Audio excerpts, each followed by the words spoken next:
नमस्कार। आज के वीडियो में एमए फाइनल ईयर के स्टूडेंट का हार्दिक स्वागत। आप लोग अंतर्राष्ट्रीय संबंध ये पेपर पढ़ रहे हैं और इसके अंतर्गत आज हम दक्षिण दक्षिण सहयोग के बारे में विस्तार से पढ़ेंगे। जैसा कि आप सभी जानते हैं, आर्थिक और राजनीतिक क्षेत्र में दुनिया दो भागों में विभक्त हो चुकी है, उत्तर और दक्षिण। उत्तर जो है वो अमीर देशों का प्रतीक है, वहीं दक्षिण गरीब देशों का अर्थात विकासशील देशों का प्रतीक माना जाता है। दक्षिण दक्षिण सहयोग से तात्पर्य है विकासशील राष्ट्रों के मध्य आर्थिक सहयोग हेतु विचार विमर्श अथवा आपसी सहयोग। नई अंतर्राष्ट्रीय आर्थिक व्यवस्था की स्थापना के लिए उत्तर दक्षिण सहयोग के प्रयास किए गए थे, जिसका हमने विस्तार से अपने पूर्व के वीडियो में अध्ययन किया था। लेकिन धनी जो विकसित राष्ट्र थे, उनकी हठधर्मिता के कारण कोई आशाजनक परिणाम नहीं निकल सके और विकासशील जो राष्ट्र थे, उनकी निर्धनता में अभिवृद्धि होती रही, ऋण भार भी बढ़ता रहा और बजट घाटा भी बढ़ता गया, जिससे व्यापार में असंतुलन की स्थिति आ गई। ऐसे में उत्तर दक्षिण सहयोग की बजाय विकासशील राष्ट्रों ने यह निश्चय किया कि वो दक्षिण दक्षिण सहयोग पर ज़्यादा जोर देंगे। इस हेतु दक्षिण दक्षिण सहयोग के लिए विभिन्न अंतर्राष्ट्रीय मंच स्थापित किए गए, बैठकें आयोजित की गई, सम्मेलन किए गए, जिससे कि दक्षिण दक्षिण सहयोग को मजबूत किया जा सके। जो अंतर्राष्ट्रीय मंच स्थापित किए गए वो इस प्रकार से देखे जा सकते हैं। पहला है अंकटाड सम्मेलन। अंकटाड अथवा संयुक्त राष्ट्र संघ के व्यापार एवं आर्थिक विकास पर हुए अधिवेशन से पूर्व गेट के रूप में व्यापार के लिए जो सामान्य समझौते थे, उनके अंतर्गत विचार किया जाता था। ये सामान्य समझौते जो थे वो अल्प विकसित राष्ट्रों के आशा के अनुरूप नहीं थे और उन्हें इससे कोई लाभ नहीं मिल पा रहा था। यही कारण था कि अंतर्राष्ट्रीय आर्थिक सहयोग के लिए नवीन कार्यक्रम आरंभ किया गया, जिसका उद्देश्य अल्प विकसित राष्ट्रों के बीच जो अंतर है उसमें कमी करना रहा। इसी कार्यक्रम को अंकटाड की संज्ञा दी गई। अंकटाड की स्थापना जो थी वो महासभा के स्थायी अंग के रूप में 30 दिसंबर 1964 को हुई और यह जो अंकटाड था, यह अंतर्राष्ट्रीय आर्थिक संबंधों में एक नया मोड़ साबित हुआ। इसने विश्व व्यापार के विकास को एक नई दिशा देने का प्रयास किया, क्योंकि विकासशील राष्ट्रों के विशेष संदर्भ में यह अंतर्राष्ट्रीय आर्थिक संबंधों के अध्ययन का पहला बड़ा प्रयास था।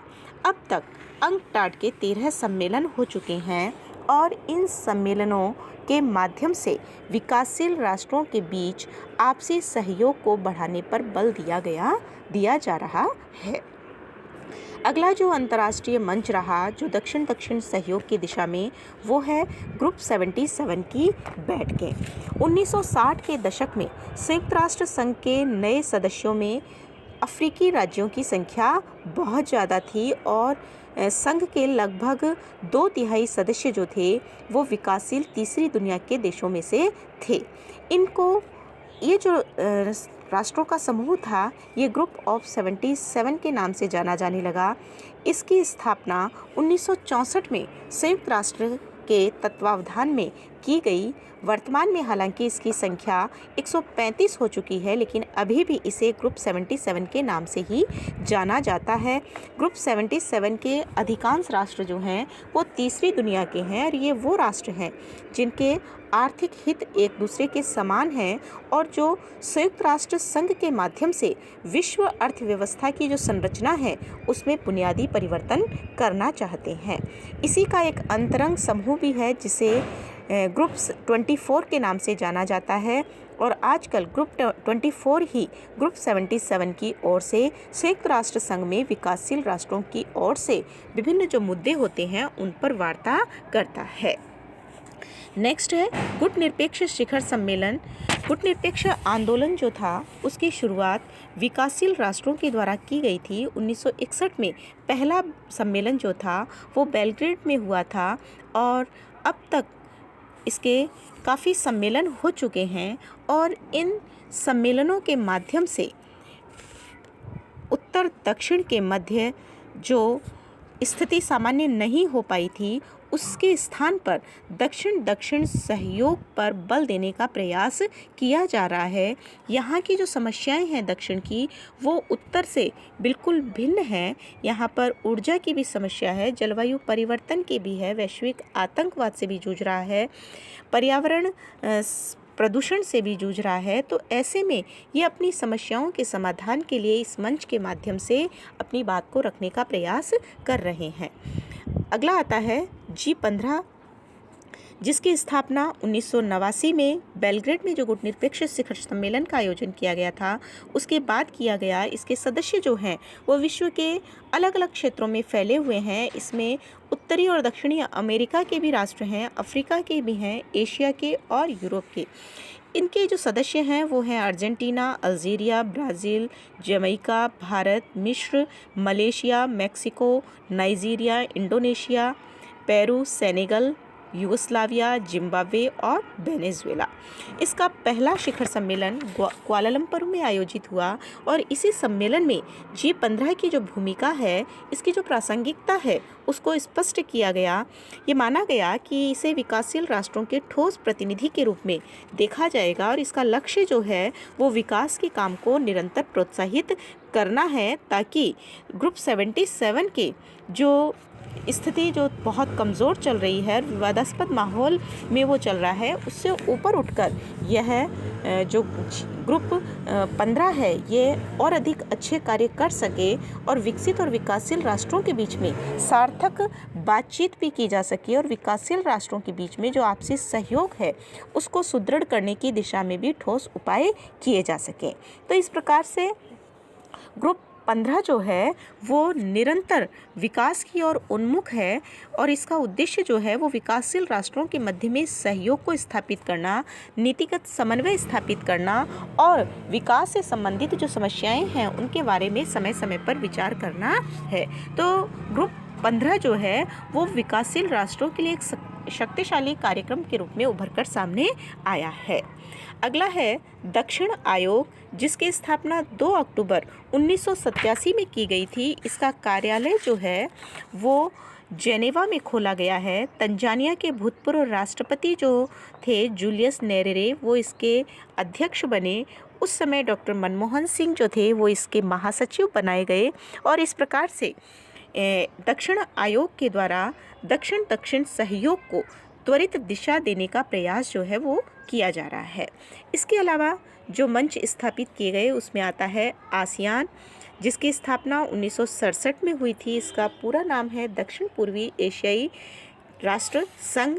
इसमें Indonesia, Philippines, Singapore, Malaysia, Brunei, Vietnam, Laos, Cambodia और थाईलैंड जैसे दक्षिणी पूर्वी एशिया के राष्ट्र शामिल हैं और इसका उद्देश्य जो है वो दक्षिण पूर्वी एशिया में आर्थिक विकास को त्वरित करना और सामूहिक सहयोग के माध्यम से साझी समस्याओं का समाधान करना। इसका ध्येय जो है वो इस क्षेत्र में एक साझा बाजार को तैयार करना भी है और सदस्य देशों के बीच में व्यापार को बढ़ाना भी कहा जा सकता है। अगला जो मंच है वो है सार्क, जिसकी स्थापना 8 दिसंबर 1985 में की गई थी। दक्षिण एशियाई क्षेत्रीय सहयोग संगठन, इसमें दक्षिण एशिया के 7 सदस्य प्रारंभ में शामिल थे। भारत, पाकिस्तान, नेपाल, बांग्लादेश, भूटान, श्रीलंका और मालदीव। बाद में अफगानिस्तान ने भी इसकी सदस्यता ले ली, तो अब इसके सदस्य जो हैं वो 8 हो चुके हैं। सार्क का जो मूल आधार है वो क्षेत्रीय सहयोग पर बल देना है। अब इसमें आर्थिक सहयोग के नए युग के सूत्रपात के रूप में साप्टा की स्थापना की गई है। दक्षिण एशियाई वरीयता व्यापार समझौता किया गया है। साप्टा का उद्देश्य जो है वो दक्षिण एशिया में व्यापार के संबंध में जो बाधाएं हैं उन्हें दूर करना है। अगला आता है हिमतक्षेस, जिसकी स्थापना मार्च 1997 में की गई थी। हिंद महासागर तटीय क्षेत्रीय सहयोग संगठन के रूप में जाना जाता है। इसमें एशिया, अफ्रीका और ऑस्ट्रेलिया के वे राष्ट्र शामिल हैं जो कि हिंद महासागर के तट पर स्थित है। भारत के अतिरिक्त इसमें शामिल Australia, Malaysia, Sri Lanka, Indonesia, Oman, Yemen, Singapore, Kenya, Tanzania, दक्षिण अफ्रीका, मॉरिशस, मेडागास्कर, मोजाम्बिक, संयुक्त अरब अमीरात, थाईलैंड, सेशल्स और बांग्लादेश है। इस संगठन का मुख्य जो लक्ष्य है वो हिंद महासागर के देशों के बीच में व्यापार और आर्थिक सहयोग को बढ़ावा देना है और आर्थिक एकजुटता को दिखाते हुए हिंद महासागर के बाजार की रचना करना है ताकि इन राज्यों के हितों को सुरक्षित रखा जा सके। अगला इसी क्रम में आता है बिम्स्टेक, जिसकी स्थापना जून 1997 में हुई थी।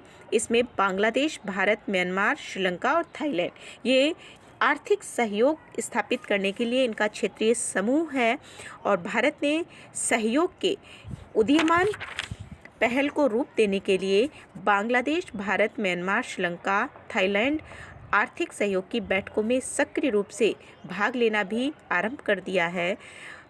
बैंकॉक में जो 1998 में इनकी आर्थिक मंत्रियों की जो बैठक हुई थी उसमें यह निर्णय लिया गया था कि इन जो राष्ट्र है इनमें जो वहाँ की प्रमुखता है, प्राथमिकता है, उनको व्यापार और उनको अधिक बढ़ावा दिया जाएगा। जैसे कि बांग्लादेश में व्यापार और निवेश, भारत में प्रौद्योगिकी, थाईलैंड में परिवहन तथा संचार, श्रीलंका में मछली पालन और पर्यटन, म्यांमार में ऊर्जा। इनमें ये आपसी सहयोग और समन्वय स्थापित करेंगे। तो इस प्रकार से बिम्स्टेक के माध्यम से बांग्लादेश, भारत, म्यांमार, श्रीलंका, थाईलैंड के बीच में आर्थिक सहयोग स्थापित करने का प्रयास किया गया है।